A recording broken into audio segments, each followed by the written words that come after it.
Why do some students get worse grades than others? Let us imagine for a moment a school that isn't manipulating grades, and that the student's memorization score is their own. Students who have already been challenged by life will both seek functional education and be less equipped to focus long-term on memorization. Some students may need help the very same day. They will never have the intellectual runway to learn anything at all in a standardized setting. And those who have nicer life experiences will tend to believe that memorization may in fact be a form of education, and many will grow up in a setting where good grades are a kindness that they want to show to their family. Memorization, however, is not a form of education at all. If it is an unmoving list, or a tree, or a table, you learn to look it up when needed, and if you do need it frequently enough, you will memorize it. But it will be a trick of convenience, like memorizing dance moves that later come out on their own. This kind of automatic flow is good. It is, in fact, a superpower. But it is not what real education is about. Real education is so complex that it can only be approached through individualized instruction, where the student's own curiosities dictate which subject is next, and they learn at their own pace and in a sequence that fits their existing knowledge. The very subjects themselves are nothing like in standardized education. They are never pure, always containing parts of other subjects. Real education is also one subject at a time, so that the student's curiosity is honored and respected. A quick example of such a subject is 3D printing, which starts with assembly of the printer itself and printing from an existing library of models, and towards the end becomes overwhelmingly about precision 3D modeling, and as it approaches parametric modeling, where the student creates reusable components, ones that recalculate their hinges and walls upon resizing one side or another, it abruptly drops into programming 3D models, where the students use a code editor rather than property tables in a normal user interface. Every path is different, but generative 3D models may come next for some. It is not always art, but here is a step perfectly unique, matching the one student only. It could be simple machines, such as those you can find in our cells, or it could be jewelry, never seen before and always a unique piece with every generation. For some whose own curiosities dictate this particular progression, in a span of few fascinating months, they covered and uncovered electronics, manufacturing, design and modeling, math as code, programming, applied recursive generative and genetic algorithms, and may now leap into music, which isn't that different from programming 3D models, or art, but certainly enter the world of software development, having experienced the power of creation and automation. Free education for all is humanity's greatest invention, but standardized education is the greatest fraud perpetrated upon the best of us. When a teacher asks to memorize for a test, a student who has been troubled and challenged by life will ask, where is the function? What good is temporary memorization of a subject that they are not interested in? They will see the corruption coercing students to invent cramming so that the teachers can pretend to teach. At the end of a day of learning programming, a student walks away more powerful. Their existing knowledge is enhanced, sometimes multiplied. Memorizing disconnected facts, on the other hand, does not actually do anything, and it is what it feels like, acting, a performance. A young adult will discover that high school education can be contained in a single book, and with a lot of work, it would be possible to create a real and effective education in a single book. A narrated book that would change the world by providing an interactive, individualized instruction, not for passing existing high school tests. That is a complete failure. But for excelling at a more integrated vision of the subjects.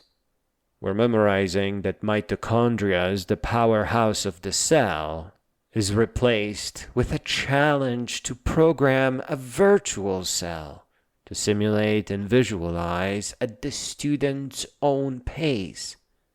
If biology is a subject that they are ready to explore at the moment, and that old, beautiful, and often forlorn subject of mathematics would immediately come to life when taught as programming code, a much more rational notation, a much more beautiful universe.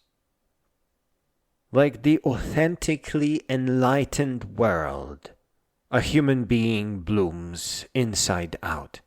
A student cannot be taught outside in. They must reach out and learn what calls to them. For that call of curiosity to take place, to take root, they have to be treated with more respect.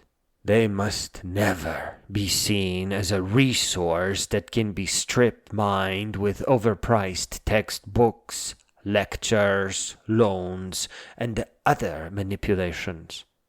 And they need a future to grow into. A future that does not threaten them with poverty or war. And the future must be a finer promise than will give you a real education where you can make money.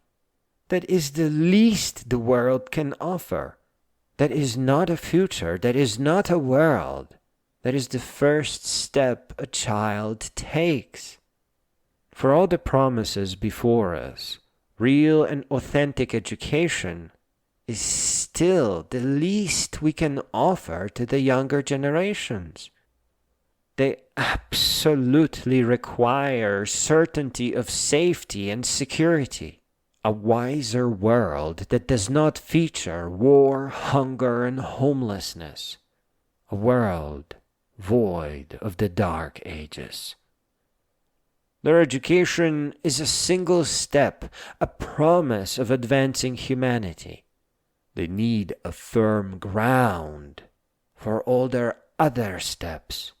They need a world that they can be sure of, a world that hasn't been stained by old men with small minds.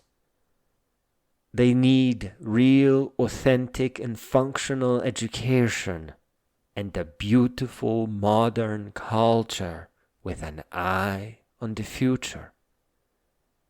If what they see is enhanced interrogation, mandatory military service, and fake and ineffective education, global economy that is more reminiscent of slavery, where one must earn and cannot be granted, or the plantation falls, then a teacher may not blame them for not having healthy curiosities and getting bad grades.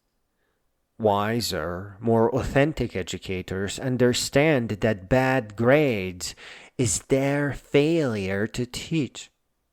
The fraudulent educators who have sold out the world for a paycheck need to learn to think deeper and take a long look into the dark corners of their soul. Now, the solution. For children who have been challenged by life and need instant answers, the very least we can do is modern philosophy books narrated for the purpose of enhancing their culture. These will push them away from being used and bullied and prevent them from becoming bullies themselves. This will help them rise to the level of the students that have some time to learn, that do have a runway where they can take off. At this point, the students who are merely memorizing have to be asked to stop, as they are propagating lies. They are hurting entire generations of students. They need to learn to seek out more authentic education. For those who have trouble finding a path forward, who don't know where to start, other students must assemble a tutor league and help them start real life by learning programming. The students with their own vision of the future, who have already begun building a sturdy foundation, need support, but they do not require any help. Ultimately, all the students need financial support so that poverty will never interrupt their education. On a more personal note, and what is perhaps an afterword, the last thing you need is a student asking if a fragile economy that fails the moment universal income is instituted is perhaps more like a slavery concocted by small-minded men with neither a shred of vision nor decency. And it is my firm belief that students seeing themselves as the problem or as an empty glass is only a temporary mistake that will soon correct itself on its own. It will just happen one day.